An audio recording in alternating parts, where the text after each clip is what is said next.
This is Community Radio Networks.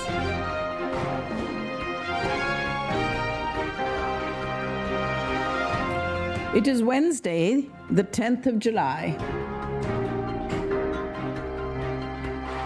And we now have all the information that you need to take on the day right here on Community Radio Networks.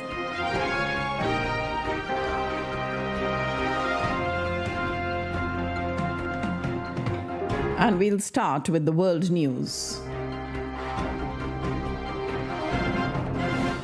This is Community Radio Networks, the world news, read by Shabnam Madgil. The NATO summit began in Washington, D.C. last night amid the turmoil of President Biden's campaign for the presidency and what the future holds for Ukraine. One of the worst missile attacks of the war in Ukraine occurred, where 41 people were killed and at least 190 injured, and the country's largest children's hospital was bombarded, leaving medical staff and sick children trapped under the rubble. There were images of emergency workers rushing to provide life-saving medical treatment to small children and bodies scattered throughout the site of the stack. And on the 75th anniversary of NATO, this summit comes at a time when the organization must prove its worth in standing up to the Russian threat. President Biden sought in a speech yesterday to rebut a critique of the NATO military alliance that rival Donald Trump has made in arguing that the U.S. should abandon its obligations to allies in that pact. In the address to kick off the NATO summit meeting as it began in Washington, President Biden made a point of noting that on his watch, the number of NATO member countries that are spending 2% of their GDP on defense has jumped from 9 to 23. Trump has frequently argued that by pressuring allies to spend more on defense, he was protecting American taxpayers from shouldering too much of the load. He didn't mention Trump by name, but his message was unmistakable. For all of Trump's bluster about NATO countries and don't meet their financial burdens, more nations have met the budgetary target since he left. He appeared at this ceremony marking the 75th anniversary of NATO, spoke in front of the towering Doric columns in the Mellon Auditorium, the building where leaders signed the treaty establishing NATO in 1949. And the summit coincides with a fraught political moment in the U.S. with Biden's re-election bid in jeopardy. The uncertainty surrounding his political future is an unexpected complication as he plays host to allied leaders. As his counterparts from 31 other NATO countries gathered for the summit, there were many who made no mistake with him, as Russia, they say, is failing in this war. Nearly 1 million Russians, many of them young people, have left Russia because they no longer see a future in Russia.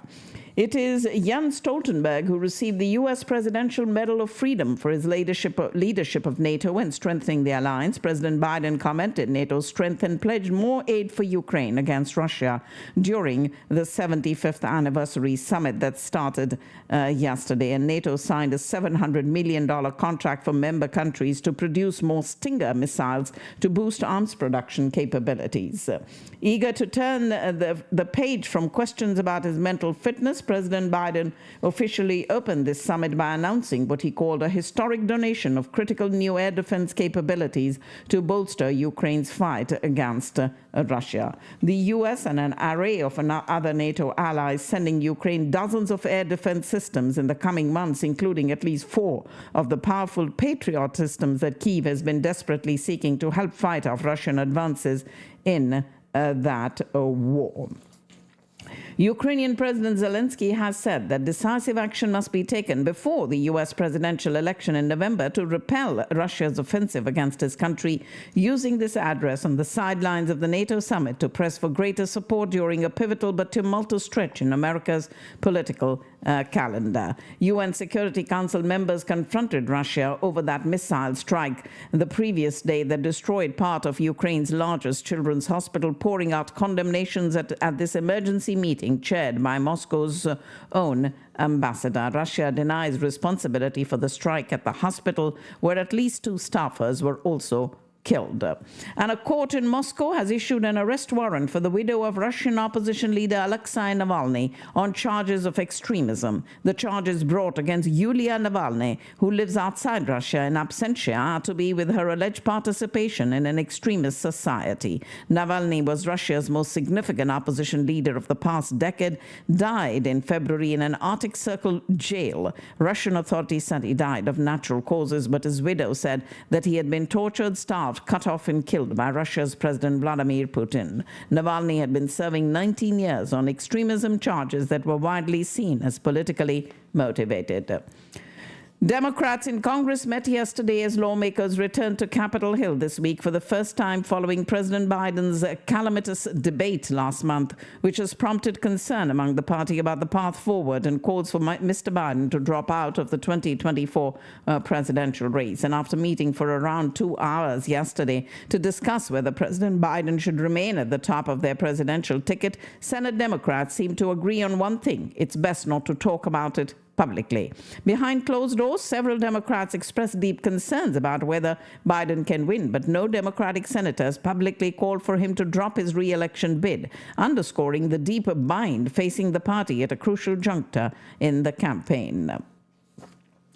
Internal drama, leaks, and second-guessing, the pressure and chaos swirling since Joe Biden's disastrous debate performance is causing cracks in a White House that until now had been marked by discipline and loyalty. President Biden is attempting to frame his quest to retain his candidacy as him against the elites in Washington, but in interviews, rank-and-file Democrats, party chairs, battleground leaders, and elected officials say he has it exactly backwards.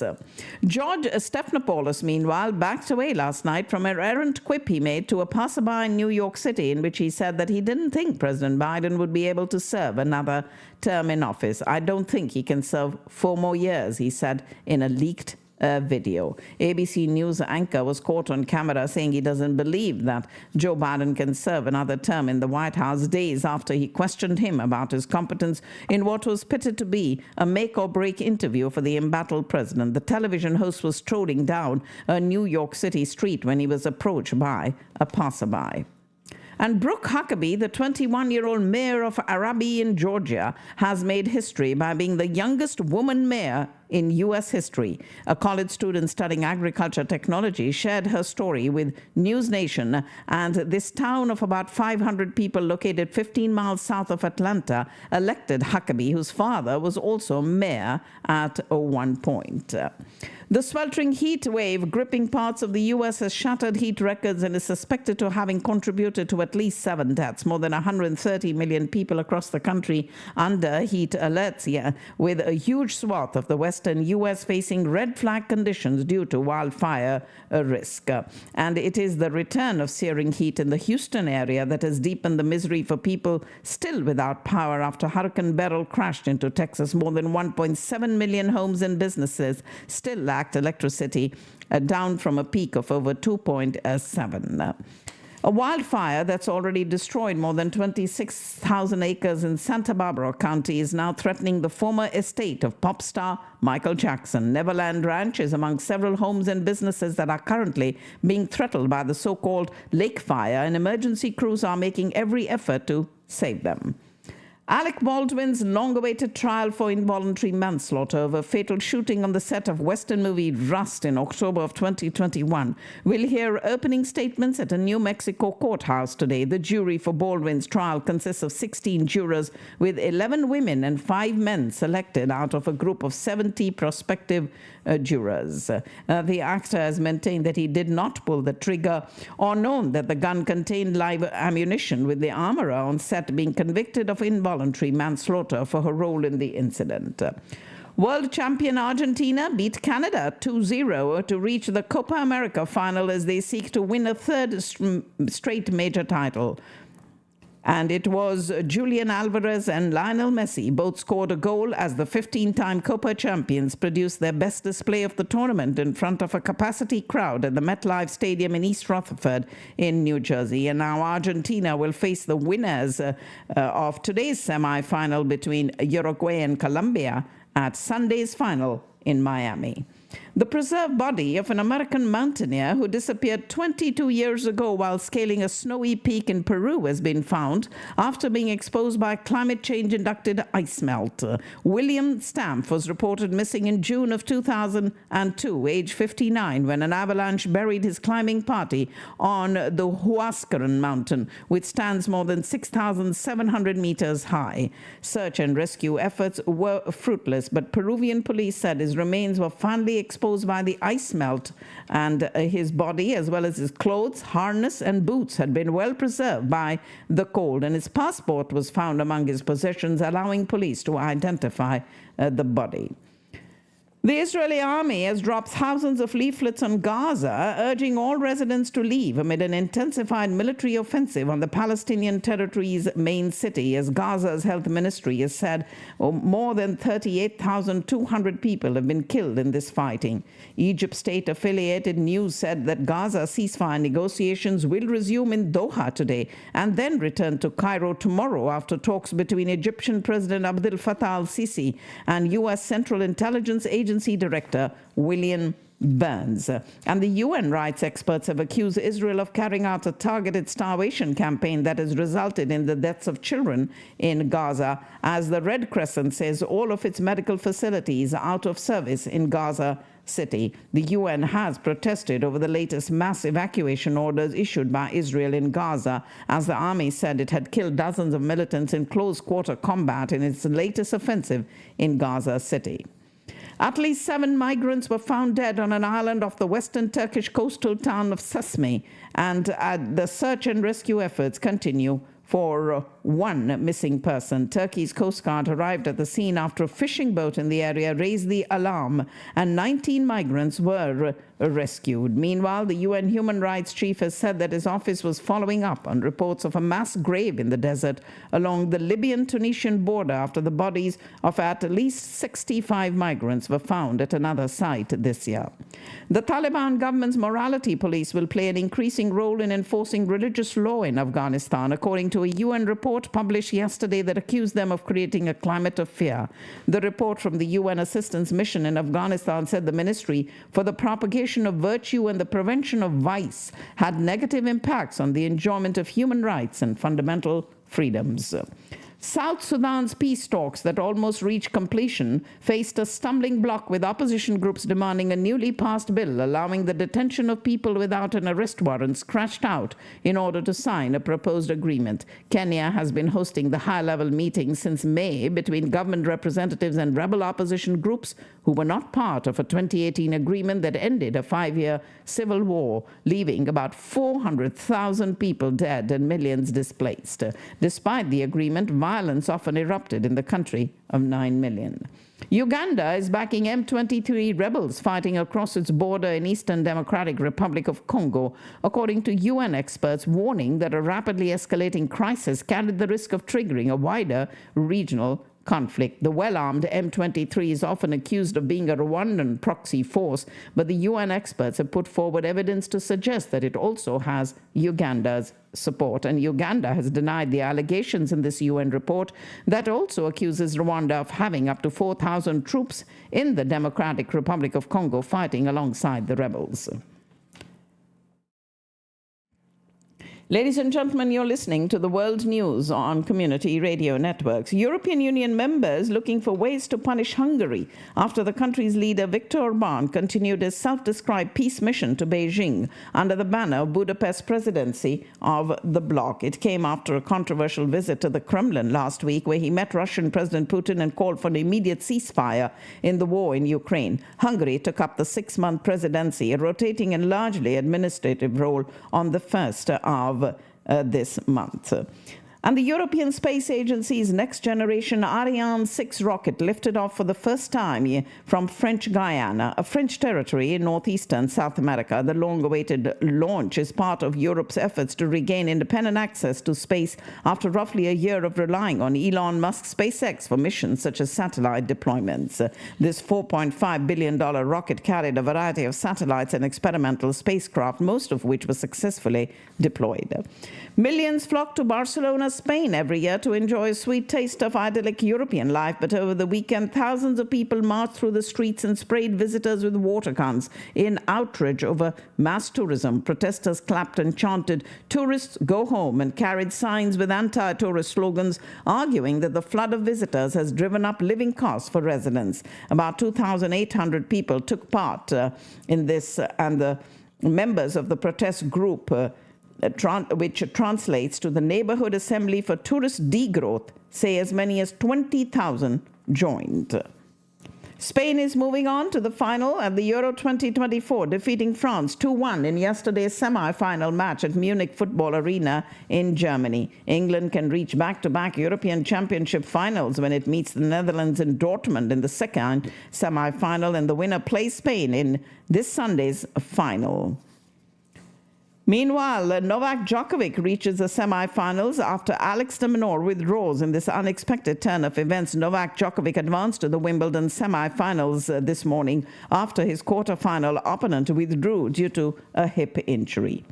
A manhunt is underway in North London for a man suspected of being armed with a crossbow after 3 women were killed last night. Police said they were searching for a 26-year-old man named Kyle Clifford in connection with the deaths, and who could be in North London or the neighbouring county of Hertfordshire. Police called on a house in Bushey in Hertfordshire, where they found 3 seriously injured women. Incessant rains today halted the search for 30 people believed trapped under a landslide that engulfed an unauthorized gold mine in Indonesia's Sulawesi Island, killing 23 people. More than 100 villagers were digging for grains of gold in the remote and hilly village of Bonbolango in Gorontalo province when tons of mud plunged down the surrounding hills and buried their makeshift camps. Prime Minister Modi visiting Austria today after concluding his state visit to Russia. This is the first time an Indian Prime Minister is visiting Austria in 41 years. He was accorded a ceremonial reception and a guard of honor at the Federal Chancellery in Vienna. During this one-day visit to Austria today, the Federal Chancellery hosts the office of the Austrian Chancellor, Karl Nehammer, and several other members of the government. He landed on a state visit to Austria, a Central European country, welcomed by Austrian Foreign Minister at the airport. He was welcomed at the Ritz-Carlton Hotel by a special rendition of India's national song, the Vande Mataram, and greeted by members from the Indian diaspora. Prime Minister Modi today discussed the war in Ukraine and India-Austria strategic ties with Austrian Chancellor during his maiden visit to the country. And at a joint press conference, he went to the country after meeting Russian President Putin and reiterated that war has no place in the world. Prime Minister Modi also discussed strengthening ties with Vienna in infrastructure development, renewable energy, hydrogen, water, and waste management, and artificial intelligence. I am happy that during the beginning of my 3rd term itself, I got the opportunity to visit Austria, he said. And this trip of mine is historic and special. After 41 years, an Indian Prime Minister has visited Austria, and today a significant discussion took place between the Chancellor and me. Russian President Putin and Indian Prime Minister Modi praised the close and decades-old bilateral relations between their two countries during talks in Moscow yesterday. India and Russia are linked by a privileged strategic partnership, said Putin at this meeting in the Kremlin. And it is ahead of holding the 22nd India-Russia summit yesterday that President Putin hosted Prime Minister Modi for a private meeting and dinner at his dacha, or country home, in the suburb of Novo Ogaryovo, a rare honor reserved by the Russian president for only a handful of visiting leaders. And during this time, the two leaders drove an electric car. Meanwhile, during the meeting, President Putin praised Prime Minister Modi for his dedication toward his country's progress and is devoting his life to the people of India. The optics of Vladimir Putin personally driving Prime Minister Modi around in this mini electric car at his residence show just how chummy the two leaders have become. His controversial visit to Moscow, which coincided with Russia raining missiles down on a children's hospital in Ukraine, is a sign that the West's sanctions and attempts to isolate Putin over his war are having limited effect. Ukrainian President Zelensky has criticized his Indian counterpart's visit to Moscow as a huge disappointment and a devastating blow to peace efforts on the same day that the Russian missile smashed into a children's hospital in Kyiv. Prime Minister Modi met the Russian president at his residence while less than 600 miles away. Russian missiles rained down on Ukrainian cities in a rush-hour assault that killed at least 39 people. Meanwhile, Prime Minister Modi's two-day trip marks his first visit to Russia since Putin began his full-scale invasion of Ukraine nearly 2.5 years ago. A double-decker passenger bus collided with a milk truck in northern India, killing at least 18 people. The collision occurred on an expressway in Uttar Pradesh, and 19 were injured and rushed to the hospital by villagers in the area. India has some of the highest road death rates in the world, with hundreds of thousands of people killed and injured annually, and most crashes are blamed on reckless driving, poorly maintained roads, and aging vehicles. This is 18 killed and 19 injured as this bus rams into a milk tanker on the Agra-Lucknow expressway, and Prime Minister Modi condoled the loss of the lives in the incident and announced an ex gratia of 2 lakh rupees for the next of kin of each deceased and 50,000 each to the injured. After this sleeper bus carrying migrant workers from Bihar to Delhi collided with a milk tanker in Uttar Pradesh's Unnao district, and the tragic incident when the bus attempted to overtake the tanker and rammed it from behind. Meanwhile, a local court in Mumbai today sent the BMW hit-and-run main accused Mihir Shah to a 6-day police custody. His custody will end on the 16th of this month. The woman died in that accident after being dragged on for over 1.5 kilometers. The luxury car was allegedly being driven by Mihir Shah, the son of a Shiva Sena leader. And Maharashtra's Chief Minister Eknath Shinde today removed Rajesh Shah, the father of the BMW hit-and-run case, accused Mihir Shah as deputy leader of the Shiva Sena. Mumbai police arrested Mihir 2 days after the shocking incident. He had been absconding after the car he was allegedly driving hit that scooter on Dr. Annie Besant Road in Worli on Sunday. The Brihan Mumbai Municipal Corporation also conducted a demolition drive at the bar in Mumbai's Juhu Tara Road, which had allegedly served liquor to Mihir Shah. That is the name of the accused. That establishment, called the Vice Global Tapas Bar, against which the action is being taken, is located in the Juhu suburb. A 5-bench judge comprising Chief Justice of India and other justices scheduled to consider in chambers the batch of pleas seeking review of its last year's judgment declining legal recognition to same-sex marriage. The Supreme Court yesterday refused to allow open court hearing of the pleas, and in a setback to gay rights activists, this 5-judge constitution bench last year had refused to accord legal backing to same-sex marriage, saying there was no unqualified right to marriage with the exception of those that are recognized by law.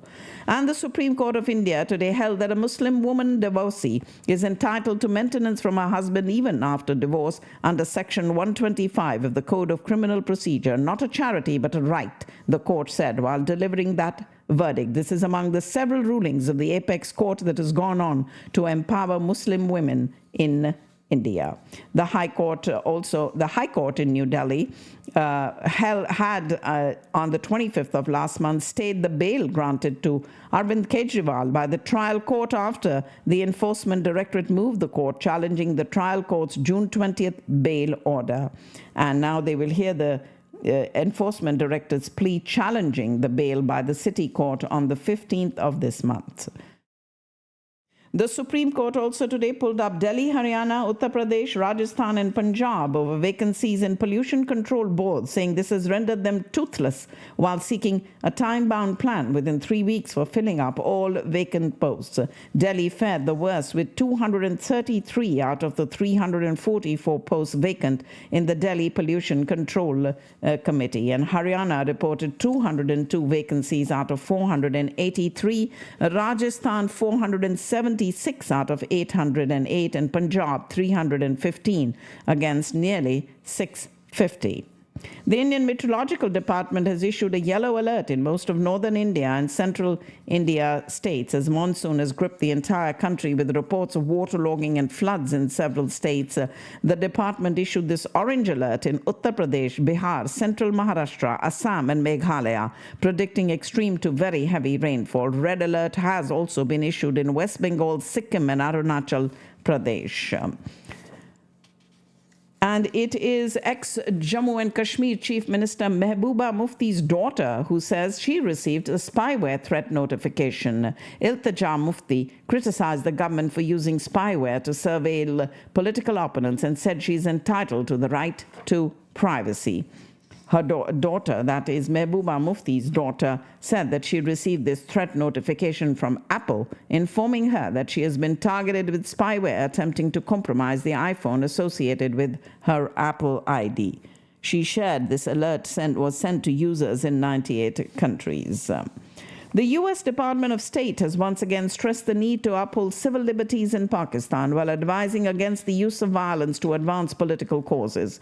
At a news briefing, the department spokesperson Matthew Miller emphasized the shared interests of Pakistan and U.S. in addressing regional security threats, particularly those posed by terrorist groups operating in the region.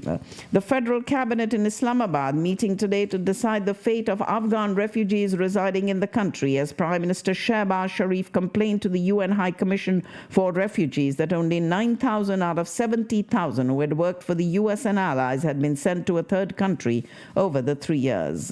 And the Afghan nationals who have proof of residence might get relief as the cabinet would decide about an extension in their stay for 6 months or a year.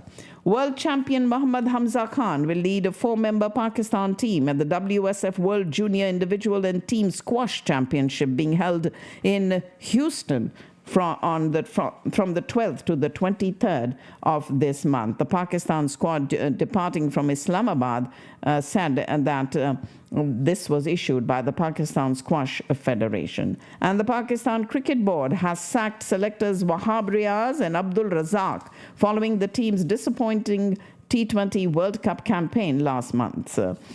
Pakistan's respective white ball and test head coaches Gary Kirsten and Jason Gillespie and the country's cricket board's chairman Mohsin Naqvi have agreed upon comprehensive plans to deal with the national team's woes that were most recently highlighted in the disastrous show at last month's T20 World Cup. And although a light to moderate rain after a dust storm in the metropolis of Karachi brought much needed relief for citizens experiencing stifling heat for weeks, 3 people also lost their lives in rain-related incidents. Amid prolonged power outages, the moderate to light rain inundated many roads, which resulted in overflowing of drains and traffic jams on key arteries. And the opposition PTI and the MQM described the incidents as the failure of the city administration to complete the desilting of stormwater drains, which are said to be the main cause of the accumulation of rainwater on roads and in low-lying areas. Prime Minister Shehbaz Sharif has congratulated Julian Mozam James, a Pakistan Army officer belonging to the Christian community, on his promotion to the rank of Major General. The Prime Minister said that the contribution of the Christian community to the progress, prosperity and defense of the country were unforgettable.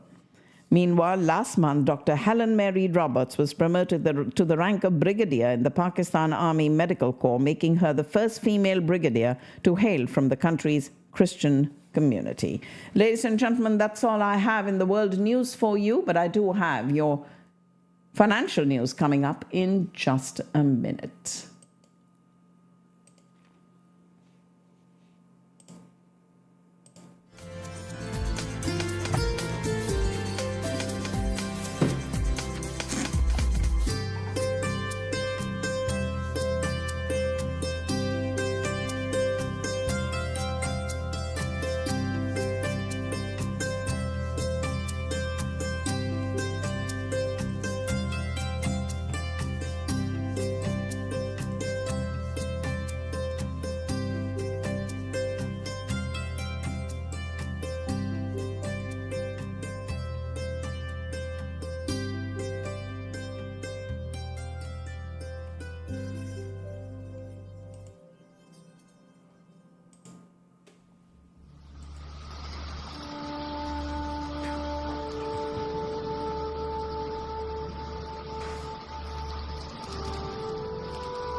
In today's financial news, on this Wednesday, the 10th of July, U.S. stocks held near as Jeremy Powell's remarks to the Senate buoyed rate cut hopes, with the Federal Reserve Chair set to return to Congress for another day of testimony today. S&P 500 futures rose roughly 0.2%, coming off a 36th record close for the benchmark.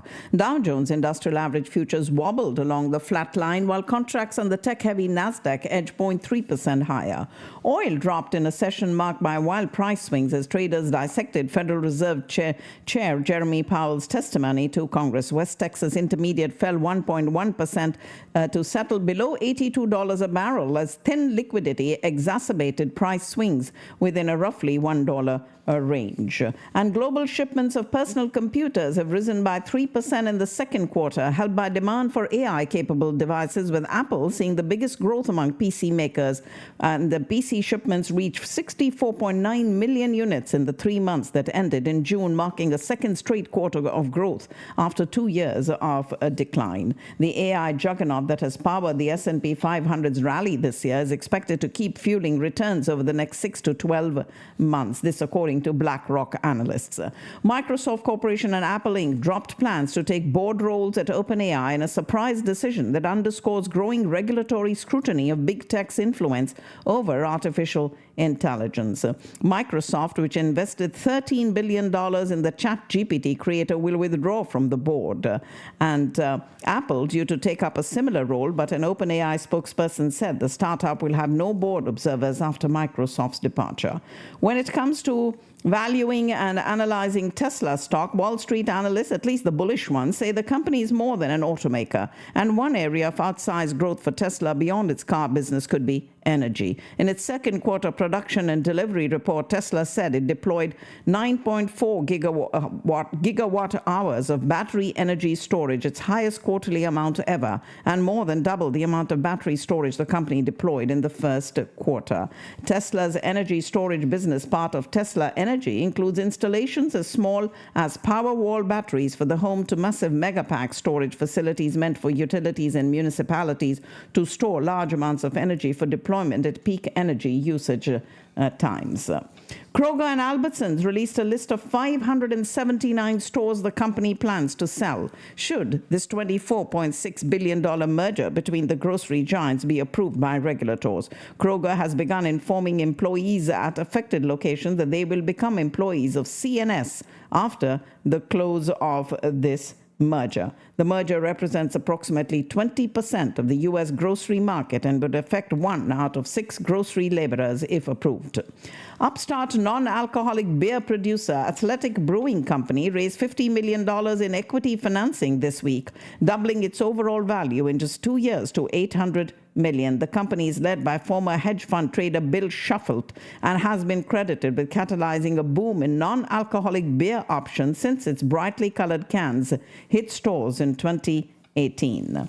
The Federal Trade Commission released an interim report on pharmacy benefit managers, highlighting concerns about their impact on drug pricing and accessibility. The 2-year investigation found that 6 large PBMs manage nearly 95% of all prescriptions filled in the U.S., with the top 3, CVS Caremark, Express Scripts, and Optum Rx, controlling about 80%. After scripting the beloved fashion world drama, the dramedy, actually, The Devil Wears Prada, starring Anne Hathaway, Meryl Streep, and Emily Blunt, which grossed over $326 million worldwide in its June 2006 debut. It is Aileen Brosh McKenna, who has been tapped to script a sequel in early development at Disney. We're going back to the swamp. DreamWorks Animation has announced that Shrek 5 is officially in development with a far, far away release date of the 1st of July 2026. And original Shrek stars Mike Myers, Eddie Murphy, and Cameron Diaz are all confirmed to return. Sure, those ice-cold drinks may feel like a reward at the end of a long workday, but a new study suggests as little as 2 drinks a day reduces your life expectancy. The study was led by a scientist from the Canadian Institute for Substance Use Research, and he shared his findings, saying that the consumption of 2 alcoholic drinks a week on average can shorten a person's life by 4 to 6 days, while 1 to 2 drinks per day can cut someone's ride on Earth short by 2.5 months. months. As the world continues to reduce the amount of plastic it uses to better protect the environment, iconic packaging for several products is getting ready to change, including that of American cheese. While the individually sliced pieces of cheese that some argue make for the best grilled cheese, they are iconic. New laws are being passed in several states could see that the individual plastic wrappers are banned. Even with experts pointing to data that suggests removing the packaging will better help the environment, many are pushing back on this change. And among the main groups digging their heels are the consumers. If you haven't visited the Golden Arches in a while, now might be the time, as the fast food chain is bringing back one of its most beloved sandwiches, the smoky BLT quarter pounder with cheese. McDonald's announced the return of this sandwich that first debuted for a limited time in 2022. So get ready to experience a sweet and tangy, savory and garlicky sauce that has a lingering smokiness. As the Dallas Stars have powered through the last few great seasons on the ice, their fans have become increasingly frustrated with the television distribution situation. Bally Sports Southwest struggled to remain on some of the more popular cable providers, resulting in low ratings and disconnected fans. Diamond Sports Group, which owns Bally Sports Southwest, ended its broadcasting agreement with the Stars after the 23-24 season. So the Stars were left with a broadcast home for next season. It's been a 2-year issue, according to the president and CEO of the Dallas Stars. So in a groundbreaking move for the Dallas Stars, the team announced the Victory Plus Sports Network, a new free streaming platform to ensure fans have easier access to Stars games and content. The app, which will be available on every smart TV, phone, and tablet, aims to revolutionize how the team engages with its growing fan base. It is too darn hot these days, and the Dallas Zoo is making some changes in an attempt to keep you cooler. Announced new summer hours to help visitors, staff, and animals stay cool during those hot summer days. So starting this week and running through the 30th of August, the zoo will open at 8 in the morning and close at 3 p.m. The last ticketed entry during this time period will be at 1 p.m. Also, police in Burleson have shut down a gift card tampering ring. Thieves figured out a way to make $1.7 million by stealing gift cards, reprogramming them, then putting them back on the shelf. Burleson police say the two men set up shop in a Carrollton hotel. They used computers to reprogram numbers on the back of thousands of cards. Once the cards were put back on the shelves, the money a customer later tried to put on the card would go into the thieves' bank account. A rare species of tree cactus has gone extinct in Florida in what is believed to be the first species lost to sea level rise in the U.S. The Key Largo tree cactus, restricted to a single small population in the Florida Keys, and first discovered in 1992 and monitored intermittently since then. But saltwater intrusion caused by rising seas, soil erosion from storms and high tides, and herbivory by mammals placed significant pressure on the last population. By 2021, a once thriving group of roughly 150 stems in an isolated mangrove forest had dramatically declined to 6 fragile, struggling fragments, which researchers relocated for off-site cultivation in a bid to ensure their survival. And now this rare species of tree cactus has gone extinct in Florida. Riyadh Air has partnered with U.S. carrier Delta Airlines as the Saudi startup carrier grows its potential network ahead of launching commercial operations next year. Riyadh Air is owned by the Saudi Sovereign Wealth Fund and will be a second national airline based in the capital of Riyadh alongside existing flag carrier Saudia, which is based in Jeddah. Under the agreement, Atlanta-based Delta will serve as Riyadh Air's exclusive partner in North America, offering its customers access to hundreds of U.S. destinations. Brazil has put into effect a free trade agreement with the Palestinian Authority that has been waiting for ratification for more than a decade in a show of support for the Palestinian people. Earlier this year, Saudi Arabia indicated it might sell off some of its European debt holdings if G7 countries proceeded with seizing nearly $300 billion of Russia's frozen assets. And Saudi Arabia's finance ministry expressed opposition to this proposed confiscation intended to aid Ukraine during discussions with select G7 counterparts. Unionized workers at Samsung Electronics declared an indefinite strike today to pressure South Korea's biggest company to accept their calls for higher pays and other benefits. Thousands of members of the National Samsung Electronics Union launched a temporary 3-day strike, but the union said today it was announcing an indefinite strike, accusing the management of being unwilling to negotiate. Samsung Electronics says there have been no disruptions to production. JP Morgan Chase and Company's analysts raised their price targets for BYD Company by more than 80% on expectations that Chinese automaker will deliver 6 million vehicles globally in the next 2 years. The bank, which now has the highest target prices for BYD's Hong Kong and Shenzhen shares based on data compiled by Bloomberg, increased them while maintaining an overweight weighting. TSMC, the world's largest contract chip maker, reported strong growth in the second quarter revenue today that handily beat market forecasts on the back of booming demand for artificial intelligence applications. Taiwan semiconductor manufacturing company TSMC, whose customers include Apple and Nvidia, has benefited from the surge towards AI that has helped it weather the tapering off of pandemic-led demand and pushed the company's share price to a record high. The world's largest indoor ice and snow theme park has officially opened its doors to the public, giving visitors to the city of Harbin in northeast China a chance to feel wintry temperatures year-round. The country's northernmost metropolis, Harbin, is the capital of the province, also known as the Ice City, experiences long, cold and snowy winters with short, cool summers. The annual Harbin Ice and Snow Festival began in 1999 and is held every year from December to early March. And the Guinness World Records official awarded the Harbin Ice and Snow World Company the certification for the world's largest indoor ice and snow theme park during this month's opening ceremony. India and Russia have agreed to increase cooperation in various sectors, including nuclear power and shipbuilding. They also discussed ways to solve payment problems as their leaders met in Moscow yesterday. To deepen trade and economic cooperation, the leaders instructed concerned agencies to prepare a program for the development of promising areas of Russia-India economic cooperation till the year 2030. And India and Russia have agreed when Prime Minister Modi visited Moscow yesterday for a 2-day visit at the invitation of Russian President Putin for the 22nd India-Russia Annual Summit. Gautam Adani planning to build ships at Mundra port in Gujarat. It is India's largest port, and this move aligns with India's goal to become a leading shipbuilder as outlined in the Maritime India Vision 2030.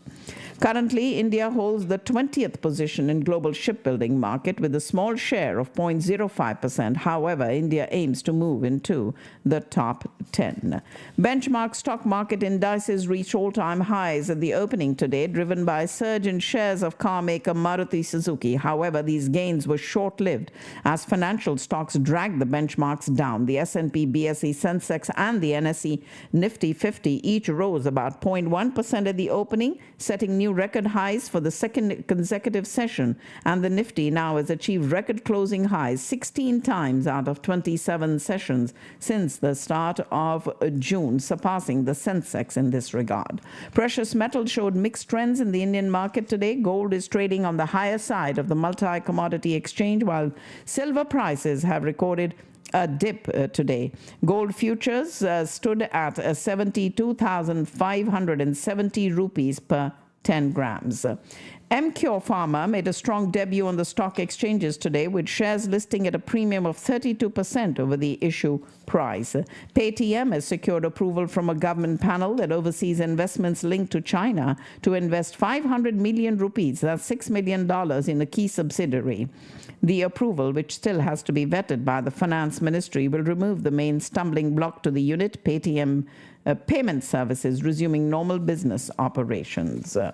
Indian companies are making a beeline for the stock market to ride its inexplicable buoyancy, even in the midst of a lot that is happening. And the festival season, starting with Dussehra and continuing till the New Year, is usually boom time for retailers and manufacturers alike. Everything from cars to consumer durables, clothes to mobile phones is in demand. And this year, there's even greater hope riding the festive season. Businesses are fervently hoping that demand will pick up, people will spend, and hopefully set a happy momentum that will put the economy on the path of a robust recovery. Pakistan received over $30 billion in remittances in financial year 24, showing an increase of 10.7% over the last fiscal year. And the stock market continued its record-setting spree amid growing optimism about reaching a staff-level agreement with the International Monetary Fund. Commerce Minister Jam Kamal said that the post-budget issues faced by local part manufacturers would be resolved to promote made in Pakistan products. The country's leading industrial chambers and associations have called for the urgent implementation of the competitive trading bilateral contract market regime, which would enable bulk power consumers to purchase electricity directly from generators bypassing the government. And amid increasing consumer frustration, the government is seriously considering eliminating the flawed pro-rata system, which removes electricity consumers from the protected category or pushes them into the next slab, despite their actual monthly consumption remaining within that category. Ladies and gentlemen, that's all I have in the financial news for you, but I do have the final segment of the program coming up next. Stay with us right here on Community Radio Networks.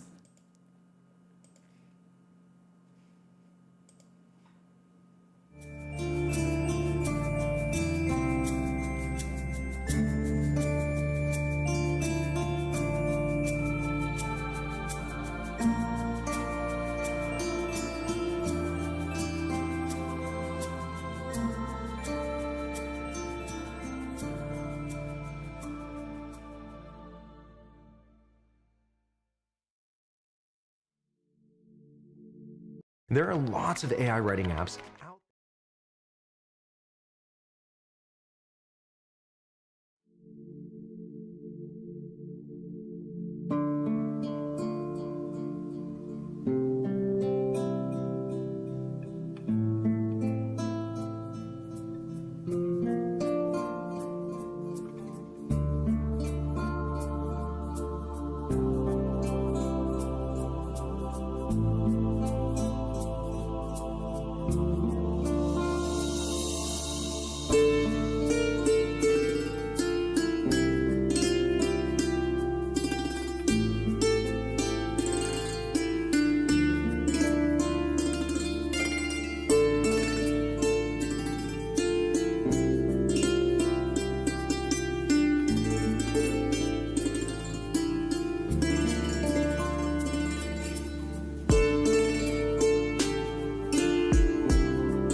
This is the final segment of our program today, and today is the 10th of July.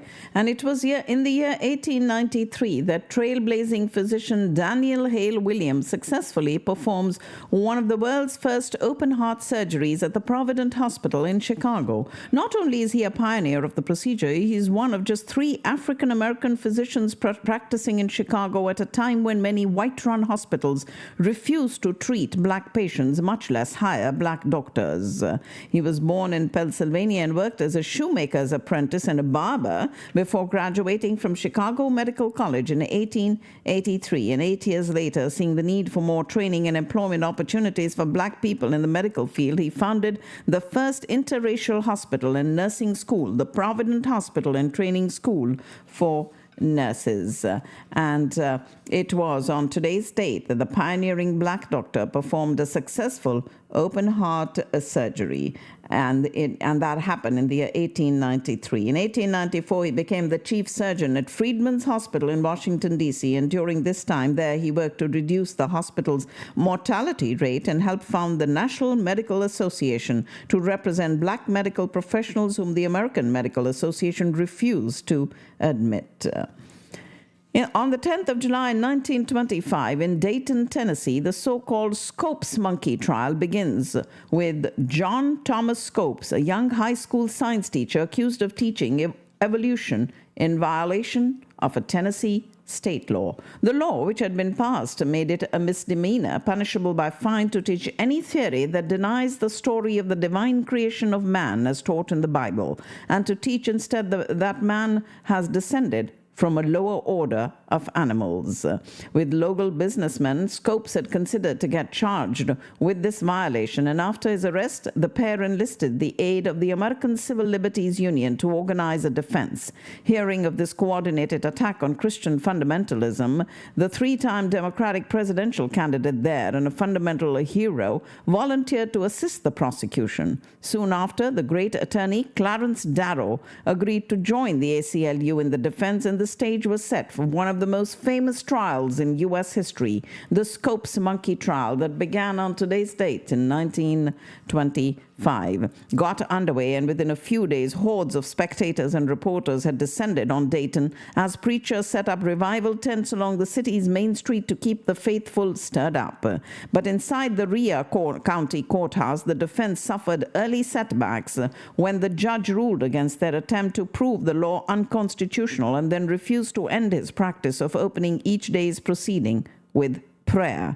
Outside, Dayton took on a carnival-like atmosphere as an exhibit featuring 2 chimpanzees and a supposed missing link opened in the town, and vendors sold Bibles, toy monkeys, hot dogs, and lemonade. The missing link was, in fact, Joe Weens of Burlington, a 51-year-old man who was of short stature and possessed a receding forehead and a protruding jaw. One of the chimpanzees, named Joe Mendy, wore a plaid suit of brown fedora and white spats and entertained Dayton citizens by monkeying around on the courthouse lawns.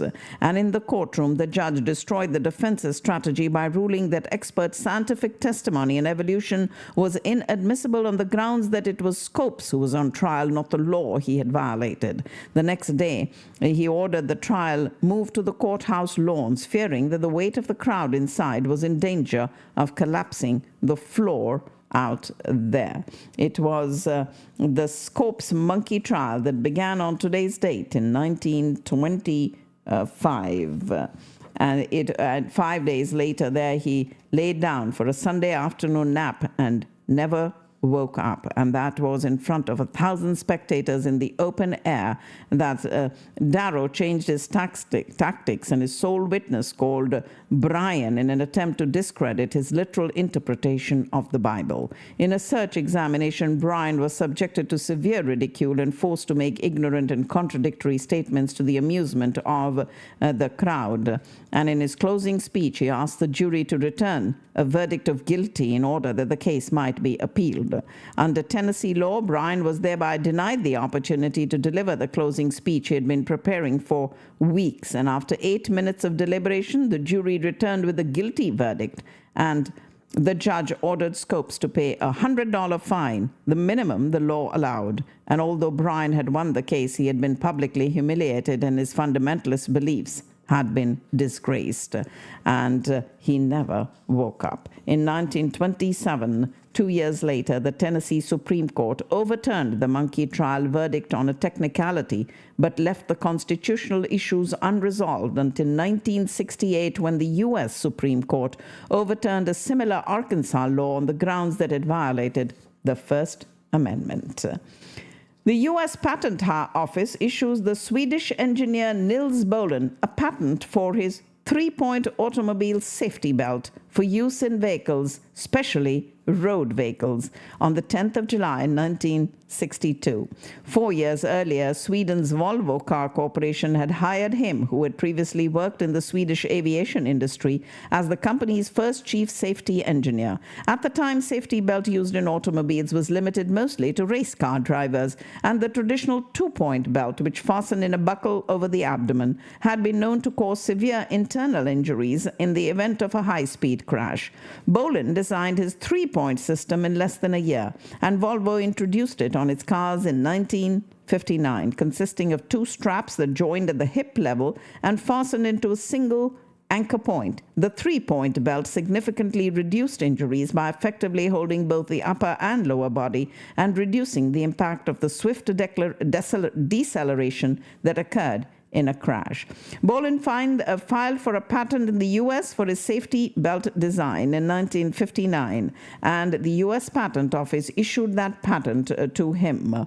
And it was on today's date in 1962. In the patent, he explained his invention. The object is to provide a safety belt which, independently of the strength of the seat and its connection with the vehicle in an effective and physiologically favorable manner, retains the upper as well as the lower part of the body of the strapped person against the action of substantially forwardly directed forces, and which is easy to fasten and unfasten, and even in other respects satisfies rigid requirements.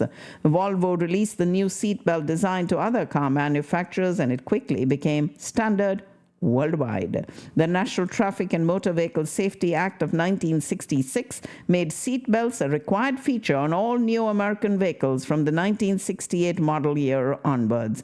And though engineers have improved on the seatbelt design over the years, the basic structure is still Nils Bohlin's patent. The use of seatbelts has been estimated to reduce the risk of fatalities and serious injuries from collisions by about 50%. In Auckland Harbour in New Zealand, Greenpeace's Rainbow Warrior sinks after French agents in diving gear plant 2 bombs on the hull of the vessel. One person, a Dutch photographer, was killed. The Rainbow Warrior, the flagship of international conservation group Greenpeace, had been preparing for a protest voyage to a French nuclear test site in the South Pacific. 2 days after the incident, French authorities denied responsibility in the bombing and continued to do so even after New Zealand police arrested 2 French Secret Service agents in Auckland. Under pressure from New Zealand authorities, the French government formed an inquiry to investigate this incident, and after several weeks concluded that the French agents were merely spying on Greenpeace. Later in the year, however, a British newspaper uncovered evidence of French President François Mitterrand's authorization of the bombing plan, leading to several top-level resignations in his cabinet and an admission by French Prime Minister Laurent Fabius that the agents had sunk the vessel under orders. In Auckland, the 2 agents pleaded guilty to the lesser charges of manslaughter and willful damage and were each sentenced to 10 years in prison. Following negotiations with the French government, New Zealand released them a year later. And in 1992, President Mitterrand ordered a halt to French nuclear testing. But in 1995, it was resumed, and Greenpeace sent the Rainbow Warrior 2 to French Polynesia to protest and disrupt the tests. But it was in the Auckland Harbour in New Zealand that 2 bombs sank the Rainbow Warrior, Greenpeace's flagship vessel, on today's date in 1985. The Alaska Court of Appeals overturns the conviction of Joseph Hazelwood, the former captain of the oil tanker Exxon Valdez. Hazelwood, who was found guilty of negligence for his role in that massive oil spill in Prince William Sound in 1989, successfully argued that he was entitled to immunity from prosecution because he had reported the oil spill to authorities 20 minutes after the ship ran aground. The Exxon Valdez accident on the Alaskan coast was one of the largest environmental disasters in American history and resulted in the deaths of 250,000 seabirds, thousands of sea otters and seals, hundreds of bald eagles, and countless salmon and herring eggs. The ship, 1,000 feet long and carrying 1.3 million barrels of oil, ran aground on the Bligh Reef in 1989 after failing to return to the shipping lanes which it had maneuvered out to avoid icebergs. It later came to light that several officers, including Captain Hazelwood, had been drinking at a bar the night the Exxon Valdez left port. However, there wasn't enough evidence to support the notion that alcohol impairment had been responsible for that oil spill. Rather, poor weather conditions and preparation, combined with several incompetent maneuvers by the men steering the tanker, were deemed responsible for the disaster. Captain Hazelwood, who had prior drunk driving arrests, had a spotless record as a tanker captain before the Valdez accident. Exxon compounded the environmental problems caused by the spill by not beginning the cleanup effort right away. In 1991, a civil suit resulted in $1 billion judgment against them. However, years later, while their appeal remained backlogged in the court system, Exxon still hadn't paid the damages. The Exxon Valdez was repaired and had a series of different owners before being bought by a Hong Kong-based company, which renamed it the Dongfang Ocean. It once again made headlines in 2010 when it collided with another cargo ship off of China. But it was the Exxon Valdez's captain's conviction which was overturned on today's date in 1992. In a search and rescue scramble that gripped the world's attention for more than 2 weeks, the last of 12 Thai youth soccer players and their coach are safely rescued and transported to a local hospital on the 10th of July, today's date in the year 2018. It was on the 23rd of June that many players who range in the age from 11 to 16 set out to explore the Tham Luang cave network in what was intended to be a fun hour-long after-practice adventure when they were trapped underground as monsoon rains flooded the cave's entrance. A search for the wild boar's teammates and their coach took 9 days when 2 elite British divers located the group approximately 2.5 miles from the cave's entrance. They were alive but malnourished, exhausted and running out of oxygen, and the dangerous, tight and twisting passageways with strong currents made getting the team out a logistical nightmare. After efforts to drain the cave, considerations of waiting it out for monsoon season to end in 4 months and teaching the team to swim and scuba dive, one thing became certain: they would have to go underwater in scuba gear to escape. And on the 8th of July, the first 4 boys were led out of the cave by an international team of cave diving experts, including Thai Navy SEALs attached to the divers with ropes and harness. And on the 9th of July, 4 more boys were rescued. And on the 10th of July, the remaining 4 boys and their coach are rescued after spending 17 days in the cave. They were sedated with the drug ketamine during the daring rescue and wore wetsuits and full face masks to provide oxygen. All were released from the hospital a week later. And this event resulted in 1 fatality. A volunteer diver and former Thai Navy SEAL, Saman Kunan, 38 years old, who died when he ran out of oxygen underwater while attempting to deliver oxygen tanks to the boys. And the last of the soccer team was rescued from that cave on the 10th of July in 2018 after spending 17 days there.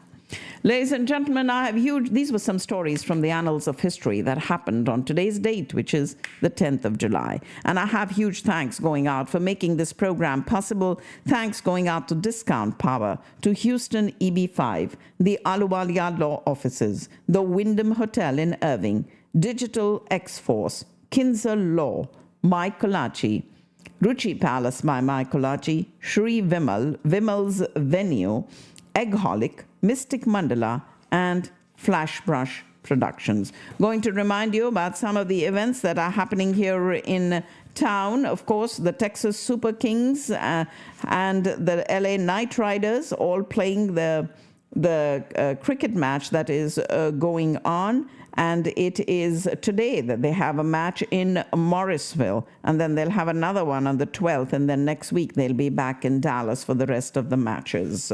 Ellen DeGeneres is going to be in Dallas today.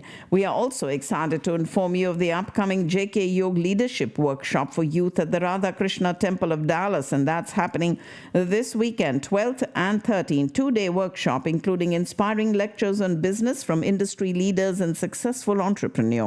The participants will get to learn from these masters and benefit from their decades of experience. We also have a need for you to register for this, and the theme of the workshop is Empowering Others, the Heart of Servant Leadership. Students will have the opportunity to develop various leadership competencies through group activities that cover topics such as communication, goal setting, creating a business plan, bringing strategic change, mentoring teams, problem solving, and plenty more. And upon completion, participants can look forward to a special networking dinner celebration.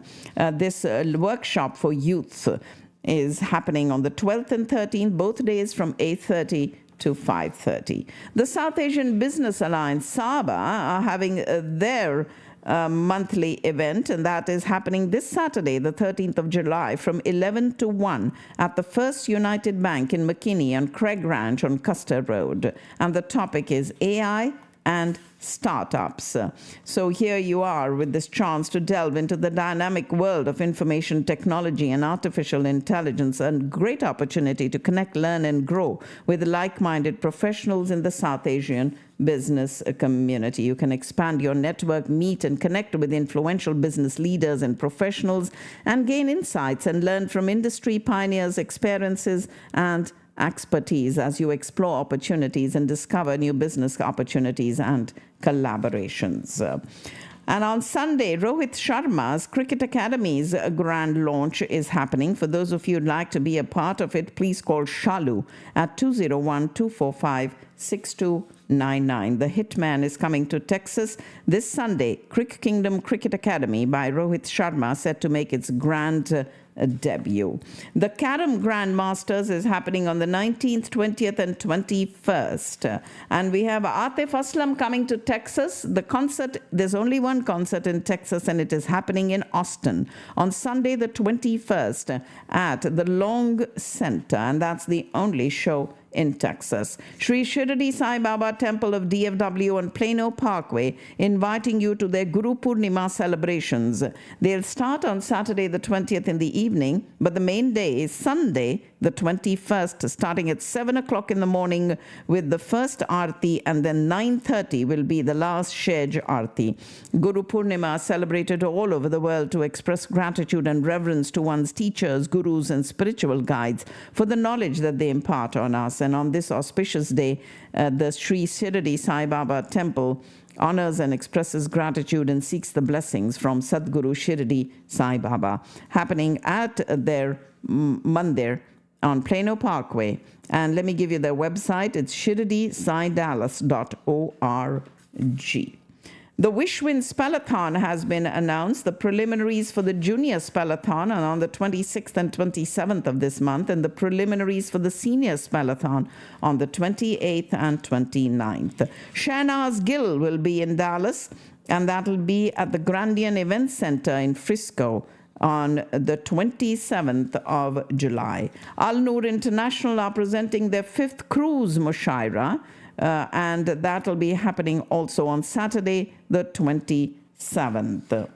We do have the 2024 North Texas Job Fair, which is going to be hosted this year by U.S. Congresswoman Beth Van Dyne in partnership with the U.S.-India Chamber of Commerce, happening on the 8th of August at the Texas Rangers Stadium. And then Madhuri Dixit is coming into town on the 9th of August. So you can get more information at 360shows.com. A program called Yade, reminiscing the songs of Kishore Kumar, Lata Mangeshkar, and Muhammad Rafi on the 10th of August at the Grand Center in Plano. Pakistan Society of North Texas presenting Qayed Mela on the 18th of August. It's a Sunday. It starts at noon at the Frisco Flyers Event Center. A wellness and workplace conference being organized by the U.S.-India Chamber of Commerce. Please mark the 22nd of August. And the India Association of North Texas invite you to their 47th Anand Bazaar, celebrating 77 years of India's independence, happening on Saturday, the 31st of August at the Rough Riders Stadium. More details on the India Association's website, iant.org.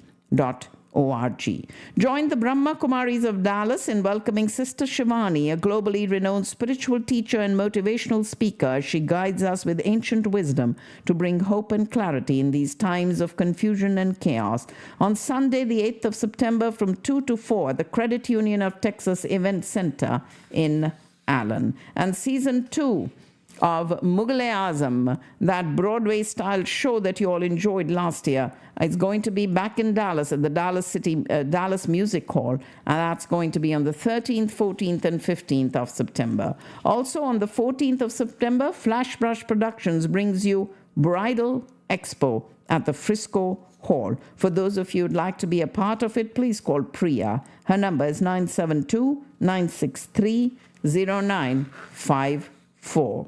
And North Texas Giving Day is happening on the 19th of September, and the Dallas Festival of Lights, the Grand Diwali Mela, happening on the 13th of October, and that is brought to you by Mystic Mandala, and it is going to be at the South Fork Ranch. Please mark all these, and as we get closer to the dates, we'll get you more details. But that's my show for today. Hope you found it very, very informative. And for those of you who would like to reach me directly, my number is 214-675-1754.